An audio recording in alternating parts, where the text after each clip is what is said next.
There are three different types of cameras at Nexsmart. We have our standard cable camera, which you can identify by being powered by cable, and that is not motorized.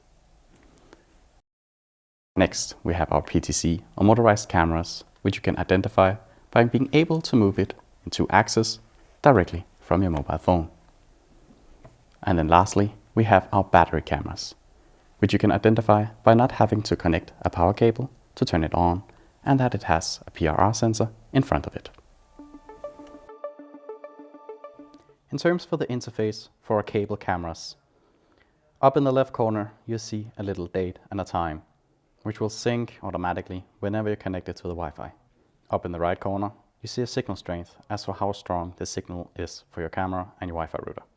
Down on the left you see a little speaker icon. If you click this on, you will be able to listen what's going on around the camera. And next to that you will either have an HD or an SD icon. This is the quality for the live view. No matter what you have set this to, it will not affect your recording, which will always be in the highest quality. And over to the right, you will have a full screen option, where here you have the full screen of your live view, where you can zoom in and move around on the picture. Up in the left corner is a little arrow to take you back to the interface. Under the live view, you have a few more settings. Here is the screenshot option, which take a screenshot of your live view and save it to your phone. Next to that, you have the speak option, where you can talk out through the camera to, for example, the person at the camera. And next, we have record option, where if you click this on, it will start a recording of your live view, and click it again to stop the recording and save it to your phone. Down left, we have the playback option, where you can see previous saved recordings from either your motion or your non-stop recordings. To the right, we have cloud storage with subscription, where you can save all your recordings up in the cloud instead of the SD card. And to the right for that, we have alarm settings, where here you have a shortcut into, for example, motion settings, and for some of our cameras, sound detection. And lastly, we have photo album, where here you can see your screenshots and your manual recordings. For a little more in-depth settings, up in the right corner, you will see a little pencil. In the first, we have the option to change the name for the camera. This could, for example, be the location for the camera, the living room or the backyard, which makes an easy indication as to which camera has, for example, detected movement. Next, we have device information, which includes the ownership of the camera, the IP address, and the Wi-Fi signal strength. Next is tap to run and automation. Here you can see specific automations you have set for the camera. You can turn it on and off individually. Next, we have basic function settings, where for some of our cameras you can turn off the status indicator, which is the little LED in the front and the back of the camera. You also have the option to flip the screen upside down, for example, if it's mounted in the ceiling. And next is time watermark, which is the little date and the time up in the left corner you see on your recordings or your live view. And next we have IR night vision, which is your infrared LEDs. If it's set on auto, whenever the camera detects it's getting dark enough, it will turn on the infrared LEDs. You can also tell it not to turn on at all, or have it on constantly. Next we have detection alarm settings, where here you have the option to turn on motion alarm, which gives you a notification whenever the camera detects a movement. You can also adjust the sensitivity. If it's detecting too much, you can set it to low, or if it's not detecting enough, you can set it to high. Some of our cameras also have sound detection. Whenever the camera detects a sound, you will see a little notification. You can also adjust the sensitivity for it. If it's detecting too much, you can set it to low, or if it's not detecting enough, you can set it to high. Next, we have storage settings. If you have installed an SD card, you will here see the total capacity, the used, and the remaining capacity. Next, under here, you have the local recording, which allows the SD card to be the recording device. Under there, you have recording mode, where non-stop means the camera will record all the time.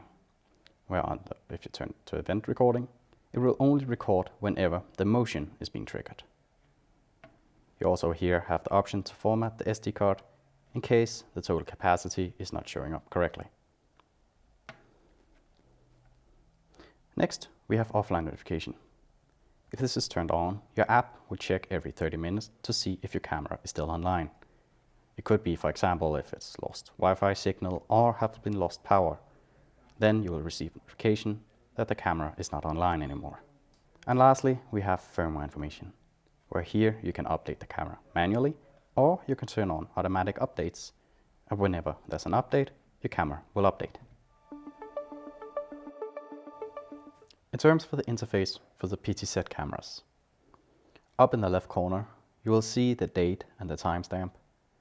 This will synchronize whenever you connect the camera to the Wi-Fi. Over to the right, you'll see a signal strength.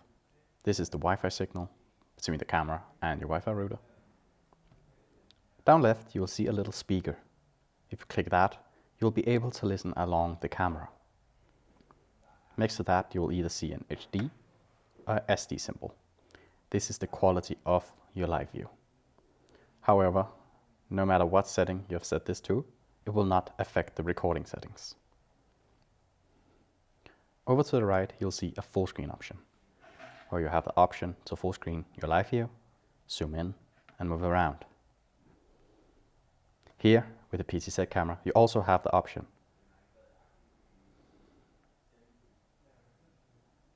to adjust the viewing angle, either by swiping up or down. Click again, and a little arrow up in the left corner to go back to the interface. Under the live view, we have screenshot. Whenever you click that, it will take a screenshot of your live view and save it on your phone. Next to that, you have a little microphone. Whenever you press that, you can talk out through the camera to, for example, the person at the camera. Next to that, you have the record option. Here, whenever you click it, it will start a recording of your live view, and when you click it again, it will stop the recording and save the recording to your phone. Next, down left, is the playback option, where here you can see the recordings that has happened either with the non-stop record option or with your event recording, your motion detection. Next is the cloud storage, where if you have purchased the cloud storage subscription, you're able to see the recordings you have saved up in the cloud instead of the SD card. Next is the signature of our PTZ cameras, direction, where here you have the option to, by simply a click on a button, adjust the viewing angle of your camera. If you scroll down on the left is the alarm settings, where here you have the option to turn on motion detection alarm or motion tracking. And lastly is photo album, where here you can see your screenshots or your manual recordings. If you want to go into the deeper settings, a little pencil up in the right corner will take you there. The first option, you can change the name of your camera. This could be, for example, the location, the dining room, or the backyard, to easier identify which camera has detected movement. Next, we have device information, where you can see the owner of the camera, the IP address, and the signal strength. Next is tabs around and automations. Here you will see the different automations you have made specifically for this camera. Here you can turn it on or off individually. Next, under basic function settings, we have the flip screen option, where if the camera has been mounted in the ceiling, you can easily flip the screen by clicking that on. Next is time watermark, which is the little date and time you see in your live view and your recordings. You can simply turn that off or on. Next is talk mode, where you can change if you want to hold down the little microphone in the interface to talk out, or you want to click it, then it turns on, or click it again to turn it off. Next is IR night vision. This is in your infrared settings, where if it's set on auto, whenever the camera detects it will get dark enough, it will turn on the infrared. You can also turn it off permanently or turn it on for constantly. Next is detection alarm settings, which you know from the interface, allows you to turn on motion detection alarm. Here you can also adjust the sensitivity. If it's reacting a little too much, set it to low or maybe medium. Or if it's reacting too little, you can set it up to high. This will give you a notification whenever the camera detects a movement. You can also turn on motion tracking. Whenever this is turned on, it allows the camera to pan along the movement it registers. This allows you to get a better angle of view of your camera and the recording. Next, we have storage settings. Here you can see the total capacity of the SD card you put in. You can also see how much it has used and how much is left. Whenever local recording is set to on, it will record directly on your SD card. You can also change the record mode from non-stop, where it will record all the time, or to event recording, where it will record only when motion is being detected. You can also format the SD card, for example, if the total capacity is not shown correctly. Next is offline notification. Whenever this option is being turned on, your app will check every 30 minutes if the camera is still online. This could be, for example, if the power went out or it has lost access to the Wi-Fi. If this happens, you will receive a notification that the camera is no longer online.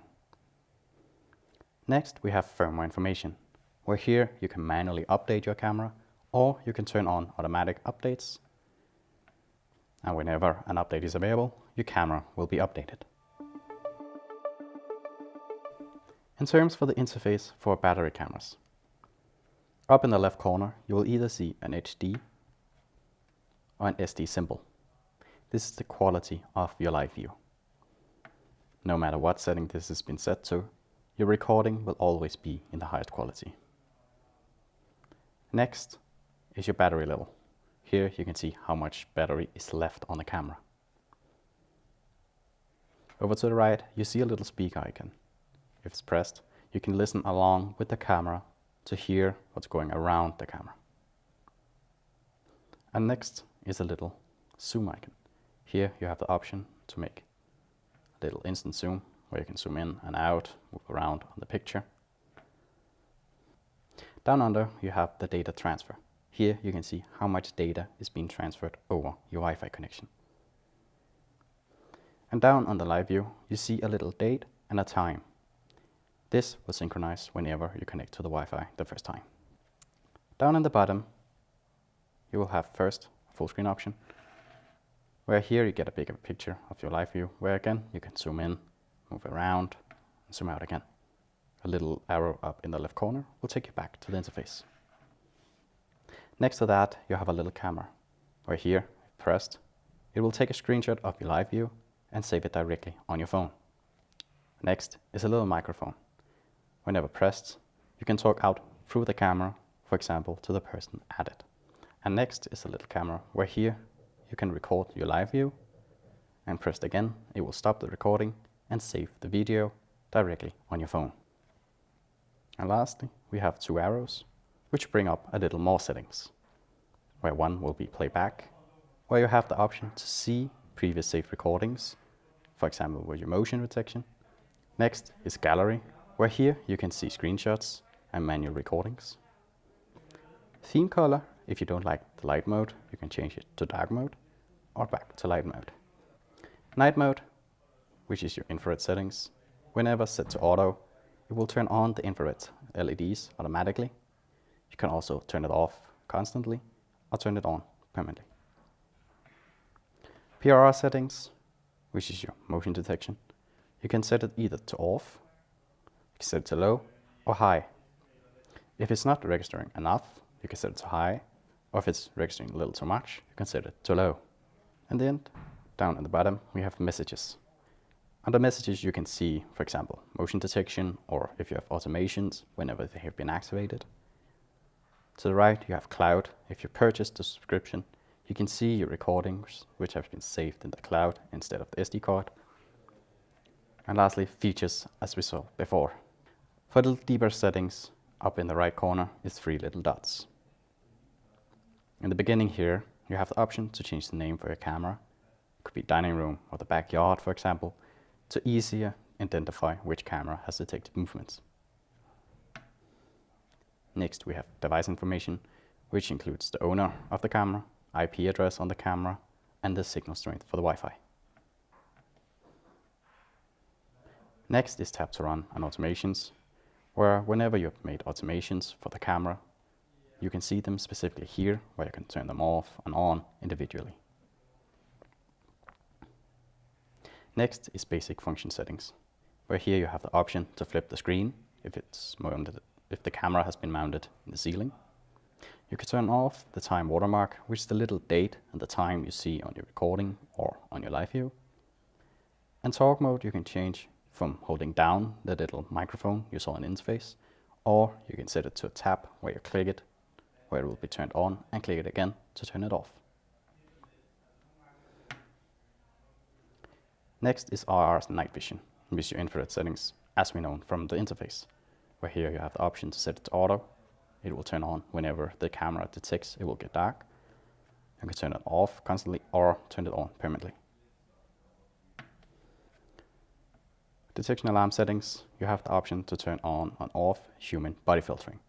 The camera, whenever this is turned on, will try to filter out cats or dogs and some animals. If you wish to still get notifications and recording, for example, of your backyard whenever an animal is passing by, you can turn off this setting. Next is PRR settings. Here you can turn it off if you don't wish to have any recordings or motion detections. You can set it to low if the camera is detecting a little too much, or you can set it to high if the camera is not detecting enough.